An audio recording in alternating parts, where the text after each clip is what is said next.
नेतारं वेतारं कर्मयोगव्रतां ज्ञातारं विश्वतत्त्वानां वन्दे तद्गुणैरब्धये। देवदिक चिंतामणि पार्श्वनाथ भगवान की, आचार्य श्री विराग सागर जी महाराज की, आचार्य श्री विशुद्ध सागर जी महाराज की, आचार्य श्री विभव सागर जी महाराज की, जिनवाणी पुत्री का सिद्ध श्री माता जी की, अहिंसा में विश्व धर्म की।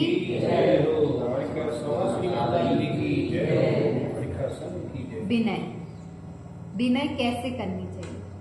आज अपन किसकी बात करेंगे? विनय की, कि विनय अपन को कैसे करना चाहिए। कल किसकी बात सुनी थी अपन ने कि क्षमा कैसे करना चाहिए, क्षमा कैसे मनाना चाहिए। आज अपन बात करेंगे विनय कैसा करना चाहिए। अब विनय कितने प्रकार की होती है पता है क्या? एक ही पता है अपन को। कौन सी विनय? जो औपचारिक विनय अपन करते हैं ना, औपचारिक से ही विनय करते हैं अपन। अंतर्भावों से विनय करते हो क्या? नहीं करते हैं। औपचारिक विनय आपको सिर्फ पता है। जो रोक में जो दूसरों को दिखाने के लिए की जाती है वह कौन सी विनय हो गई? औपचारिक विनय। और एक होती है विनय, कितने प्रकार की होती है? विनय 5 प्रकार की होती है। कितने प्रकार की होती है? 5 प्रकार की। पहली रोकानुगति विनय, यानी रोक, जिससे आप लोग कहते हो ना, अगर मैं उसका सम्मान नहीं करूंगा तो लोग क्या कहेंगे, ये हो गई रोकानुवृत्ति विनय। क्या विनय? पहली कौन सी? रोकानुवृत्ति विनय। दूसरी विनय है अर्थ विनय। कौन सी विनय? अर्थ विनय। अर्थ यानी पैसे वाली विनय। क्या हम जॉन के पास पैसा है उसकी तो अपन ज्यादा विनय करते हैं, और जिसके पास पैसा नहीं है उसकी विनय करते हैं क्या? नहीं करते हैं। तो हो गई दूसरी कौन सी विनय? अर्थ विनय। अब तीसरी कौन सी होती है? काम तंत्रीय विनय। काम तंत्रीय विनय। अभी मैं सबसे पूछूंगी 5 विनय कौन कौन सी होती हैं। तीसरी कौन सी है? काम तंत्रीय विनय। काम तंत्रीय विनय यानी उसके नाम से ही समझ में आ रहा है, इच्छा की पूर्ति के लिए जो विनय की जाती है। अपनी जो इच्छा हो रही है, अब उसकी पूर्ति करने के लिए अगर दूसरे ने अपन से बोल दिया कि तुमको दिन भर इधर बैठना है, तो अगर अपनी इच्छा है ना तो अपन पूरे दिन उधर बैठे रहेंगे। तो अपनी जो इच्छा की पूर्ति की विनय कौन सी हो गई? काम तंत्रीय विनय, तीसरी विनय। और चौथी होती है भय विनय। कौन सी?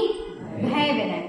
जो भय के कारण अपन विनय करते हैं, जैसे अपने बड़े बड़े अफसर होते हैं। आज दुकान में कल माता जी ने एक बताई थी ना विनय।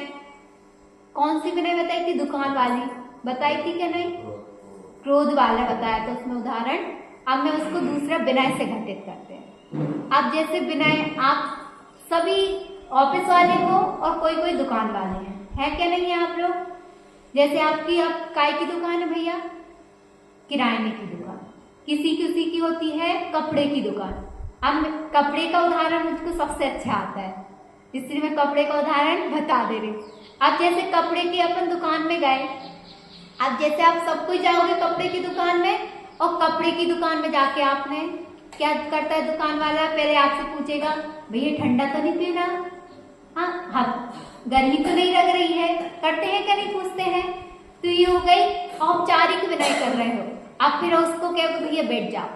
क्या करोगे आप? एक अच्छे से उसको स्थान दे दोगे और उसको कह दोगे बैठ जाओ।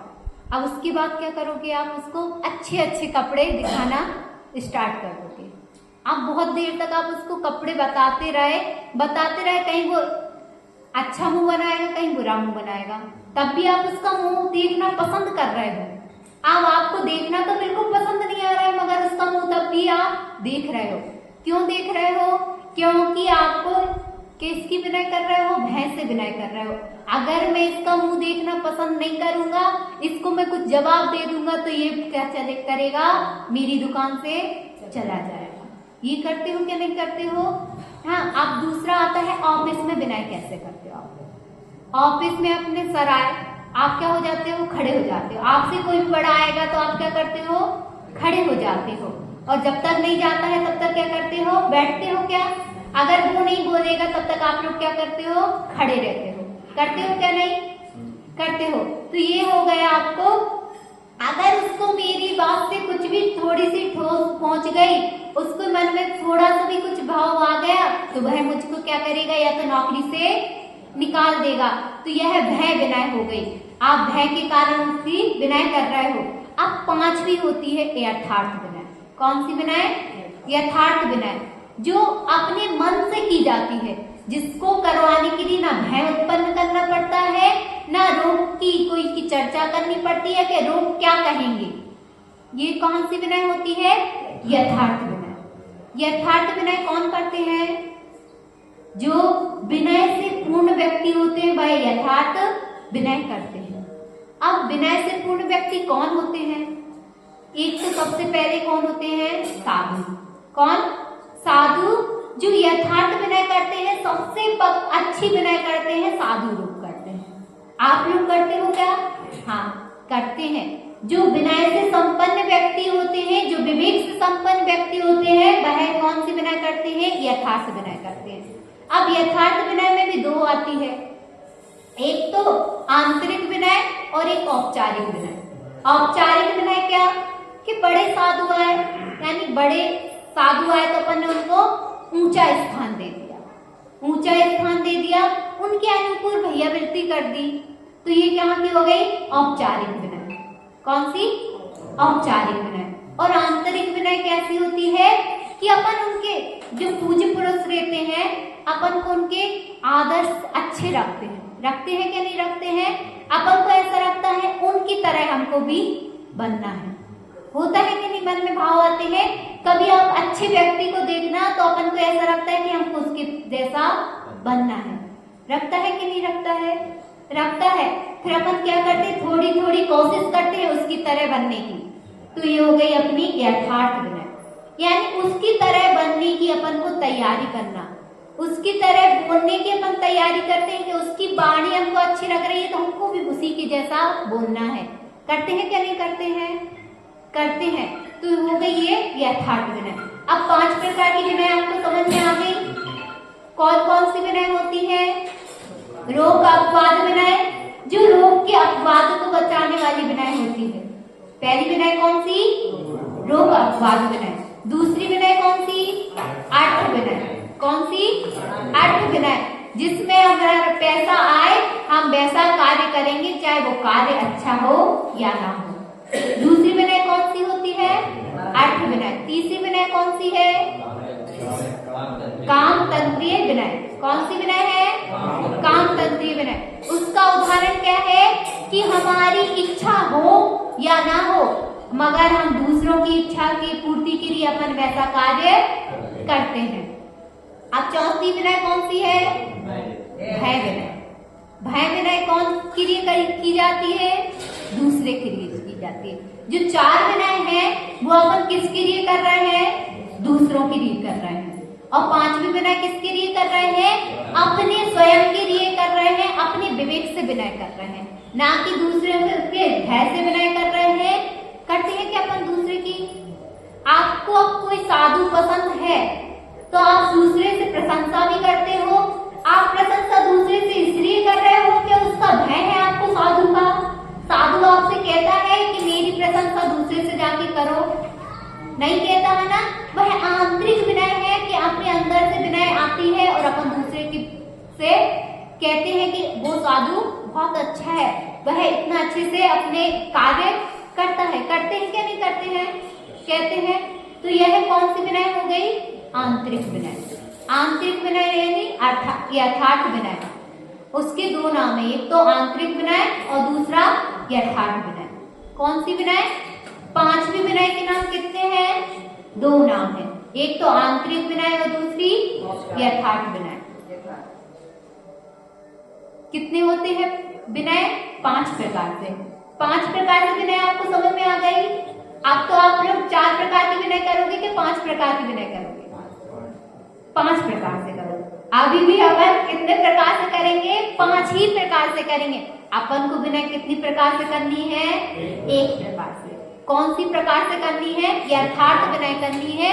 जो मन में आता है, हमको जैसा दूसरे के प्रति रखता है ऐसे विनय करनी चाहिए, जिससे अपन को पता होना चाहिए कि जो दूसरे को अच्छी लग रही हो। हित मित्र और प्रिय, जैसे कहते हैं ना कि हित मित्र और प्रिय वचन बोलना है, तो ये तो आपकी विनय है। क्या है? हित मित्र और प्रिय बोलना ही तो आपकी विनय है। जो दूसरे को बुरा न लगे ऐसा कार्य नहीं करना, यही तो विनय है। क्या है? विनय को समझना है बस अपन को। विनय अपन करते हैं, हर दिन की कर रहे हैं विनय, मगर कुछ भय के कारण करते हैं, तो कोई रोग के कारण करता है कि मेरा रोग में अपमान ना हो, मगर अपन को कहाँ की विनय करनी है? यथार्थ विनय करनी है ना। अपन को रोगों के बारे में सोचना है, क्योंकि रोगों का काम है। क्या है? रोगों का काम है सोचना कि हम अच्छा कर रहे हैं या बुरा कर रहे हैं। रोग तो अपना काम करेगा, अच्छा करोगे तो अच्छा कह देगा और बुरा करेगा कहोगे तो बुरा कह देगा, बस उसका काम है। अब गुरु कैसे होने चाहिए? अब दूसरी बात आती है कि गुरु कैसे होने चाहिए। अपन ने विनय तो सीख ली कि विनय कितने प्रकार से करनी चाहिए। अब अपन को पता होना चाहिए कि गुरु भी कैसे होना चाहिए। अब गुरु कैसे होना चाहिए? गुरु दर्पण की तरह होना चाहिए। कैसा होना चाहिए? गुरु दर्पण की तरह होना चाहिए, जिसमें अपने अंदर की बुराइयां भी दिख जाए और बाहर की बुराइयां भी दिख जाए। दर्पण के सामने जाके अपन को बोलना नहीं पड़ता है कि दर्पण तू मुझको अच्छा वाला मुंह दिखा। बोलते हो क्या? जैसा होता है दर्पण में वैसा मुंह दिख जाता है, स्पष्ट रूप से झलक जाता है। अपन को उसमें बोलना पड़ता है? नहीं बोलना पड़ता है। वैसे ही गुरु के पास जाते हैं तो गुरु से ये नहीं बोलना पड़ता है कि गुरु हमको अच्छा आचरण सिखाएगा क्या बुरा आचरण सिखाएगा। गुरु अपने आप अपन को दर्पण की तरह अच्छा ही आचरण दिखाता है। सिखाते हैं क्या? नहीं। गुरु के पास जाते हो कि गुरु को अपन को कभी बुरा आचरण सिखाते हैं क्या? नहीं सिखाते हैं। वह एक दर्पण की तरह होते हैं कि अपन को हमेशा अच्छा ही बनाने की कोशिश करते हैं। अब एक बात और आती है कि सुंदर चेहरा 2 दिन तक होता है। आप चेहरे की चमक कितने दिन की? 2 दिन की। धन की चमक कितने दिन की? 1 साल तक की। आप धन का सम्मान कितने दिन तक कर सकते हो? 1 साल तक करते हो। मगर इंसान के स्वभाव का सम्मान आप हमेशा करते रहोगे। करते रहते हो कि नहीं? इंसान के पास आप क्यों जाते हो? क्योंकि उसके पास कुछ गुण होते हैं, इसलिए आप उसके पास जाना पसंद करते हो। और अगर उसके पास कोई गुण ना हो, अब मधुमक्खी होती है, वह जो शहद होती है, मधुमक्खी फूल के पास जाना पसंद क्यों करती है? क्योंकि फूल के पास क्या है? रस है। रस है तो वह मधुमक्खी फूल के पास जाना पसंद करती है। वैसे ही आपके पास गुण है तो आपके पास इंसान आना भी पसंद करेगा। इसलिए आप अपने पास गुणों को उत्पन्न कर लो तो आपके पास इंसान आना चालू हो जाएंगे। आपको बुलाने की जरूरत नहीं पड़ेगी किसी को, अपने आप ऑटोमेटिक आपके पास आना और आपके पास आके बैठना स्टार्ट हो जाएगा। जैसे फूल के पास मधुमक्खी पहुंचती है, वैसे ही आपके पास इंसान का आना शुरू हो जाएगा। इसलिए किसी चीज की आपको जरूरत नहीं। अपनी वाणी में मिठास होनी चाहिए। अपनी वाणी में क्या नहीं होना चाहिए? खट्टापन नहीं होना चाहिए। क्या नहीं होना चाहिए? अपनी वाणी में खट्टापन होगा तो आपसे आदमी दूर भगेगा। और अगर अपनी वाणी में मिठास है, आपकी वाणी में अगर क्या कहते हैं वह चाशनीपना है, क्या है? चाशनीपना अगर आपकी वाणी में है तो आपसे आके आदमी चिपकेगा। और अगर आपकी वाणी में तीखापना है और आपकी वाणी में अगर खट्टापना है तो आपकी वाणी से आदमी दूर भगेगा। इसलिए आपकी वाणी में क्या होना चाहिए? मिठास होना चाहिए। वह गन्ने की तरह रस होना चाहिए। गन्ने में क्या होता है? रस होता है। वैसे ही अपनी वाणी में रस होना चाहिए। आप जो बात बोल रहे हैं उसमें कुछ एक अगल से बात होनी चाहिए, यानी एक अच्छी जो रस होना, रक्षेदार बात बोलते हैं। क्या बोलते हैं कि वो महाराज जी तो बड़े रक्षेदार वाली बातें करते हैं। रक्षेदार वाली बातें यानी उसमें रस रपोड़ रपोड़ की बातें करना। कैसी? वह बात तो करते हैं मगर बातों में भी घुमा देते हैं। कुछ लोग ऐसे होते हैं जो बातें करते करते अपन को घुमा देते हैं, मगर अपन को ऐसा नहीं बनना है। अपन को कैसा बनना है? स्पष्टवादी बनना है। कैसा? स्पष्टवादी बनोगे तो भी पिटोगे। अगर आप ज्यादा स्पष्टवादी बन जाओगे तब भी पिट जाओगे। इतना स्पष्टवादी भी नहीं बनना है कि आप पिट जाओ। क्या करना है? अब इधर ही हो गई रक्षेदार बात। क्या हो गई? रक्षेदार बात। कैसी हो गई? कितना स्पष्टवादी मत बनो कि दूसरा आके आपको पीट जाए। अब कैसा?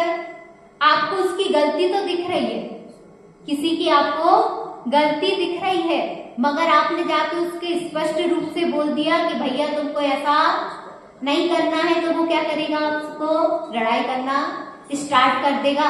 और अगर उसी बात को आपने घुमा के बोल दिया कि देखो तो भैया वो फलाना ऐसी गलती कर रहा है तो वो अच्छी नहीं लग रही है, तो अब उसने क्या करा कि अगर उसका नाम लिया है तो वह गलती उसके प्रति अच्छी नहीं लग रही है, वही गलती तो मैं भी कर रहा हूँ ना, तो उसको यह गलती भी तो अच्छी नहीं लग रही होगी, तो वह क्या करेगा? धीरे धीरे वह गलती करना छोड़ देगा। और आपने जाके उसको एक हथौड़ा की तरह जाके उसके ऊपर पटक दी कि तुझको ये बात नहीं करनी है, कि वो छोड़ेगा? क्या नहीं छोड़ेगा, वो और भी ज्यादा करने लगेगा। इसलिए अपन को ऐसा कार्य करना है जिससे राठी भी ना टूटे और सांप भी भाग जाए, मर नहीं जाए, भाग जाए। क्या हो जाए?